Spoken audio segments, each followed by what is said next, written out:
গায়ের রং কালো বলে থাকতে পারেননি স্বামী সংসারে, তবু ভেঙে পড়েননি। অদম্য ইচ্ছা নিয়ে লড়ে গেছেন নাটোরের রুবিনা খাতুন।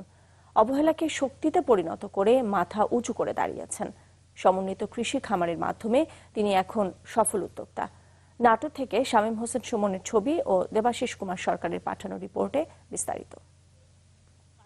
কালো বলে অবজ্ঞা করার কিছু নাই, নারীরা প্রতিষ্ঠিত হতে পারে। আর আমার আন্ডারে এখন আপনার হচ্ছে যে অনেকগুলো ছেলে বা মেয়ে কাজ করতেছে।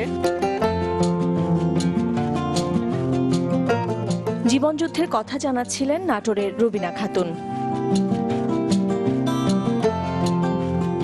2014 সালে এনজিও থেকে কিছু টাকা ঋণ নিয়ে জীবনযুদ্ধ শুরু রুবিনার। একটি মুরগির খামার থেকে একে একে গড়ে তুলেছেন কুল, পেয়ারা, লেবু, ড্রাগন ফলের বাগান। এছাড়া গরু ছাগলের খামার সহ করছেন পুকুরে মাছের চাষ। বাবার রেখে যাওয়া কয়েক বিঘা জমি আর নিজের মেধা ও পরিশ্রম তাকে এনে দিয়েছে এই সফলতা। খুব কষ্ট পাইছিলাম যে কালো বলে স্বামী সংসার হয়নি। যেমন যে নারী হিসাবে যে অনেকের কর্মসংস্থান করছি, এটাও আমার কাছে একটা ভালো লাগে।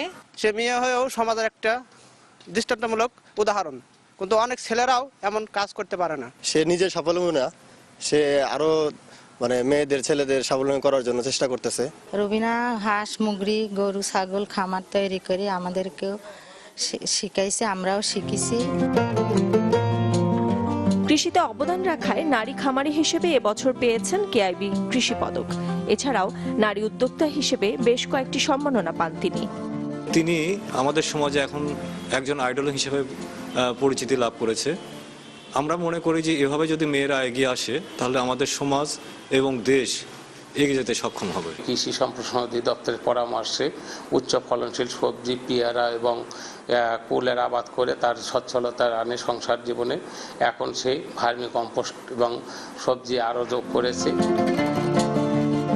সব প্রতিকূলতা পেরিয়ে এগিয়ে যাবে নারী, এমন প্রত্যাশা রুবিনা খাতুনের।